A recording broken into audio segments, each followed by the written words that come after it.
मोहब्बत का जब भी जिक्र होता है तो इसमें ताजमहल का नाम सबसे पहले आता है। ताजमहल मोहब्बत की वह निशानी है जिसकी आज पूरी दुनिया दीवानी है। मुमताज की याद में शाहजहां ने बनवाई यह इमारत दुनिया के 7 बड़े अजूबों में गिनी जाती है। आप में से बहुत से लोगों ने आगरा जाकर ताजमहल को तो जरूर देखा होगा, अगर नहीं तो फोटो या वीडियो में तो जरूर ही देखा होगा। करीब 20,000 से ज्यादा कारीगरों ने अपनी मेहनत से सन 1653 में इस सुंदर स्मारक का निर्माण किया था। कहा जाता है कि इसका निर्माण करने में लगभग 21 वर्ष का समय लगा था। दोस्तों, क्या आप जानते हैं दुनिया भर में ताजमहल को प्रेम का प्रतीक क्यों कहा जाता है? लेकिन कुछ इतिहासकार इससे इत्तेफाक नहीं रखते।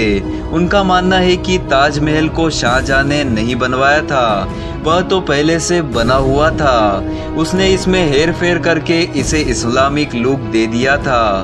दोस्तों, क्या आपको पता है ताजमहल के वह 22 कमरे जो लगभग 83 साल से बंद पड़े हुए हैं, उसमें कहीं रहस्य दबे होने की आशंका लगातार जताई गई है और हाई कोर्ट में यह याचिका दायर भी की गई है कि उन 22 कमरों को खोलने की इजाजत दी जाए।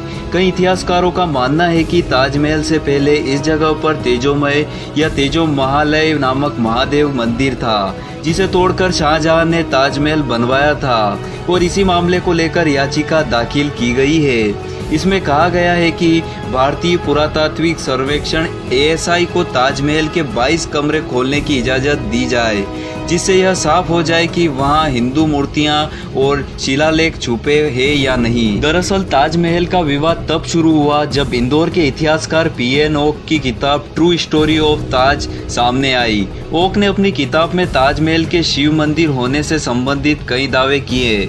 इस किताब में राजा जयसिंह के फरमानों का जिक्र करते हुए ताजमहल में गणेश कमल के फूल और सर्प के आकार की कई आकृतियां दिखाई देने का दावा किया है। साथ ही में ओक ने अपनी किताब में यह भी लिखा है कि ताजमहल का निर्माण 900 साल पहले हुआ था, न कि 17वीं शताब्दी में, और इसको लेकर उन्होंने कई दावे और सबूत पेश किए हैं। और उनका आरोप है कि आर्कियोलॉजिकल सर्वे ऑफ इंडिया को यह बात मालूम है, क्योंकि 1934 में अंग्रेजों ने इन 22 दरवाजों को खोलकर देखा था और उन्हीं का यह दावा था कि ताजमहल तेजो महल है। साथ ही इसके अलावा ऐसे कई प्रमाण मिले हैं जिससे यह दावा किया जा सकता है। इस किताब की माने तो इसमें यह लिखा गया है कि ताजमहल राजा जय सिंह का था और इसके अंदर एक शिव मंदिर भी था, लेकिन बाद में शाहजहां ने दोबारा इस जगह पर कब्जा कर लिया था।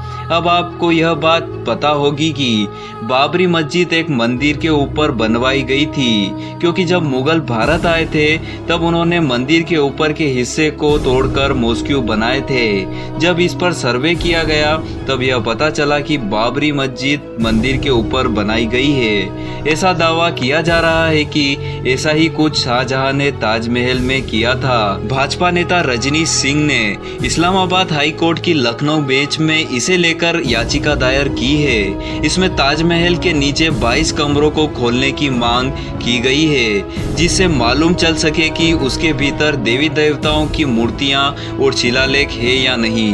काशी विश्वनाथ टेम्पल और ज्ञानवापी मस्जिद के बाद अब ताजा विवाद ताजमहल को लेकर शुरू हो गया है। दोस्तों, हम सभी को पता है कि बहुत सारे राजा अपने साथ लेखक को लेकर चलते थे।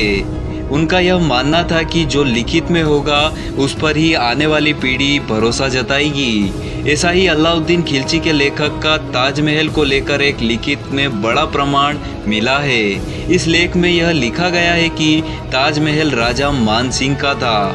दरअसल जयपुर के सिटी पैलेस में यह प्रमाण मिला है कि शाहजहां ने मान सिंह को 4 हवेलियां दी थी, जिसके बदले में मान सिंह ने शाहजहां को ताजमहल दिया था, क्योंकि शाहजहां की बेगम मुमताज ने मरते हुए शाहजहां से यह कहा था कि वह उनके लिए दुनिया का सबसे खूबसूरत मकबरा बनवाएंगे, और एक मकबरा बनाने के लिए इतना समय कौन देगा। और ऐसी स्थिति में शाहजहां ने मान सिंह को 4 हवेलियां देकर ताजमहल ले लिया था, क्योंकि शाहजहां ने जय सिंह से मार्बल का बड़ा पत्थर मंगवाया था, जो इतना नहीं था कि वह उससे पूरा ताजमहल बना सके, और इससे इसका सीधा सीधा मतलब था कि पहले से इस जगह पर कुछ बना हुआ था, जिसको बाद में शाहजहां ने नई आकृति दे दी थी।